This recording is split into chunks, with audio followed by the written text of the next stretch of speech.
Hello, procrastinators! This week, 2009, 6 Days in Fallujah was resurrected to be released later this year, and... wait, what?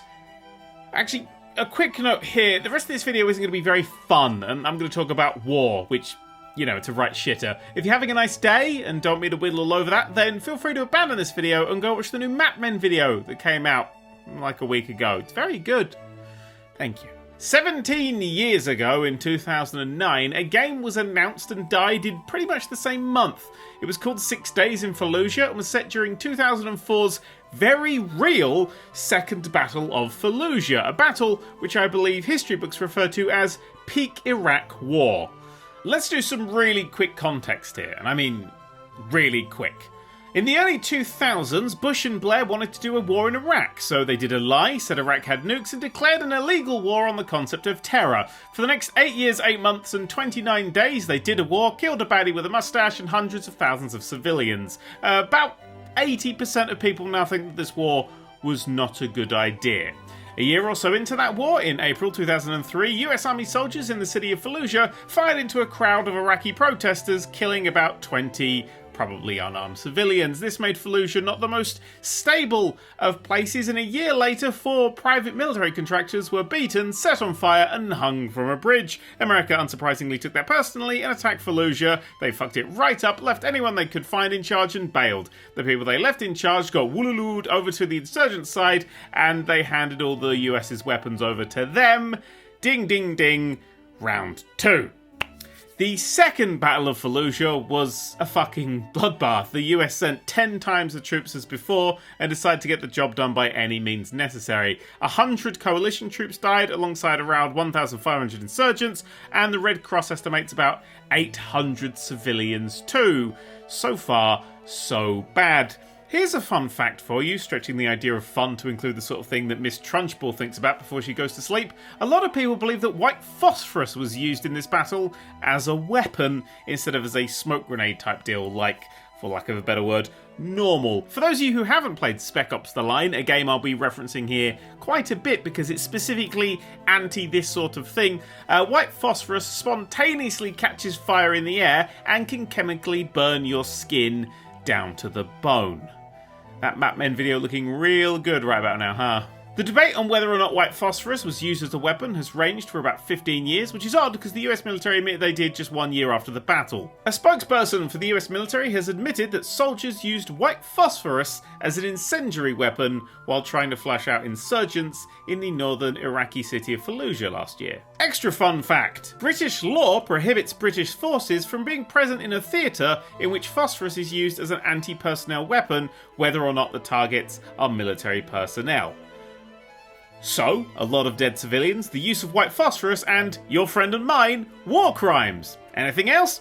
Yes! Years after the battle, medical research teams discovered an increase in infant mortality, cancer, and congenital anomalies or birth defects among children born in Fallujah. It was later discovered that enriched uranium exposure from munitions used in the war was either a primary cause or related to the cause of the birth defects and cancer. Depleted uranium, which is, as it sounds, it's very dense, 1.6 times denser than lead, so of course people made munitions out of it, was used in the battle, and it has increased the rate of cancer in the area in children by 12 times the normal amount. This battle really highlights the fuck-tastrophe that was the war in Iraq, especially highlighting that it wasn't exactly above board. The then United States Secretary General Kofi Annan said this at the time: "From our point of view, and the UN Charter point of view, the war, was illegal." So, we've got an illegal war, a ton of context I've barely scratched, some real fucked up shit going down on the side of the good guys, again, not even touching the horrors that the insurgents were doing. I think it's safe to say that this is one of humanity's darker days. So of course, Konami tried to make a video game about it. Hey! Just 5 years after the battle, Konami announced they were making a game about this. Billed as a survival horror, it initially looked like it would try and tackle those atrocities. Did it? Did it fuck? Vice President Anthony Kreutz told the Wall Street Journal that Konami was not trying to make a social commentary. "We're not pro-war," he added. "We're not trying to make people feel uncomfortable. We just want to bring a compelling entertainment experience. At the end of the day, it's just a game. It's just a game." First, way to belittle the medium you work in, you absolute fucking bellend. Spec Ops showed what just a game could do 3 years later when it came to having a conversation about war and intervention. Not to mention This War of Mine, Valiant Hearts, 1111 Memories Retold. They each tackle the subject in their own way. Not forgetting DEF CON, which for my money is still the most chilling video game ever made. Uncomfortable is good. You don't learn how the world actually looks through rose-tinted glasses. Also, if it's just a game, why set it in Fallujah of all the fucking places? Was EA already working on their Tiananmen Square Match 3 puzzler? Anyway, a few weeks after Anti-Crute spouted bullshit, the game was cancelled. Pressure from every side forcing it to collapse in on itself. Until today! Well, until this past week. Because, yep, 6 Days in Fallujah is back. Coming this year and ready to tackle the difficult questions of war and all that fannying about that comes with it. In this post-Spec Ops and post-war on terror world where games with an anti-war sentiment can be highly regarded, I'm excited to see what a modern version of that idea looks like. And sadly, I'll have to wait for a different game because the developers of this one have announced that they spent the last decade doing nothing but spinning on their chair and going, "Whee!"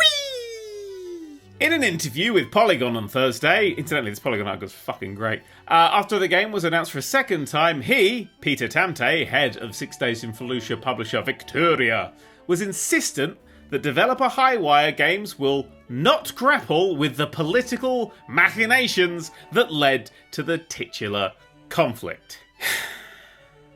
Instead, their first-person shooter will try and engender empathy for American troops in the field for their work destroying the insurgents that dug in throughout Fallujah and for the civilians trapped in between. Ah, yes. Empathy for the American troops in the Battle of Fallujah. I'm excited for the sequel where he'll ask how to squeeze out tears for Cat Bin Lady, ignoring the entire cat in the bin business. I understand the idea, going house to house, having to be prepared for ambushes and traps like it was a fucking Saw film. That sounds terrifying. I wouldn't even wish that on Piers Morgan. But without context, without the politics, barging through doors and hoping nothing goes wrong, that's just Takeshi's Castle. Anyway, what does old Tamte have to say about the use of white phosphorus? There are things that divide us, and including those really divisive things, I think, distracts people from the human stories that we can all identify with. Now, the implication here is that the events that occurred in Fallujah were so monstrous that we'd not recognise the individuals involved as human. Tell me that story. Get me into the head of someone who makes these horrific calls. They don't have to be shown as a hero. I just want to know how they got there, why they think they're right. I want context. Now, he reworded this for a different interview and I think made it much, much worse. I don't think that we need to portray the atrocities in order for people to understand the human cost.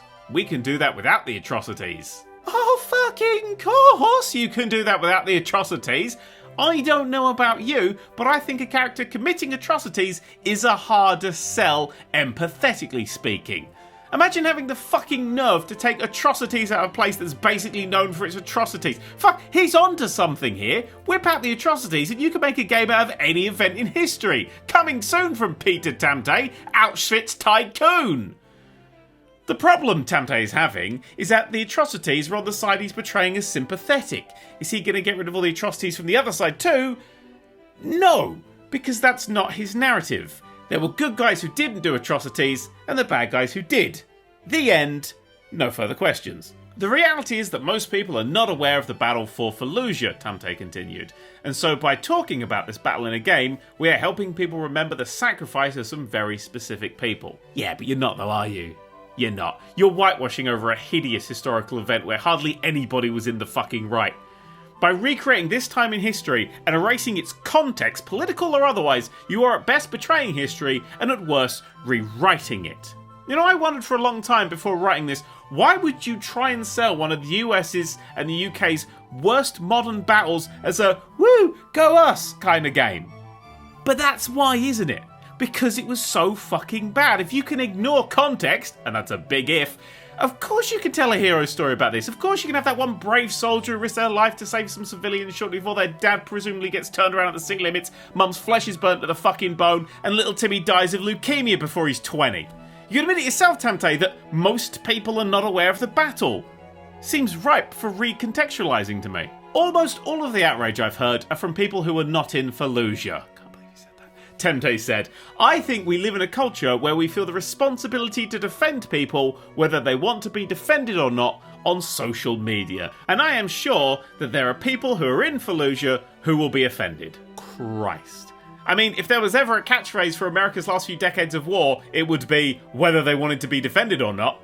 I also love the random stab at social media. It's just those darn kids in it with their TikToks and their Zoom classes and their want of history to be told accurately to stop the manipulation of past events, especially now as military services around the world are nervous as this is one of the lowest times of enlistment in history as kids grow up connected to people from all around the world and realise that aside from the cunts who run the show, we're not actually all that different and could probably get along if we had to flat share or something.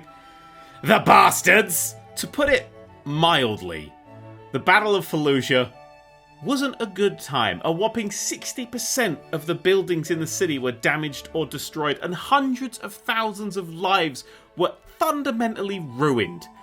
The reasons for the battle, the events of it, the aftermath, it's all messy and complicated, and I've touched on just a fraction of a percent of it here. This wasn't even the end of Fallujah's story, with many more battles taking place, this time against ISIS, as recently as 2016. The second Battle of Fallujah should be a moment to look back on in shame, not celebration. This is a dark grey patch of history which should be approached with nuance and care. I'm not saying you can never make a game about the Battle of Fallujah. What I'm saying is that it should not be made by somebody who has a history of working with the US government, because Peter Tamte used to make training games for the military, in an attempt to red, white and blue wash historical events. In fact, I can summarise all of this by simply playing an unedited bit from the end of the 6 Days in Fallujah trailer. I think we've done a really good job of appreciating service members. I think we've done a very poor job of telling the actual story of what happened. You said it, buddy. You said it.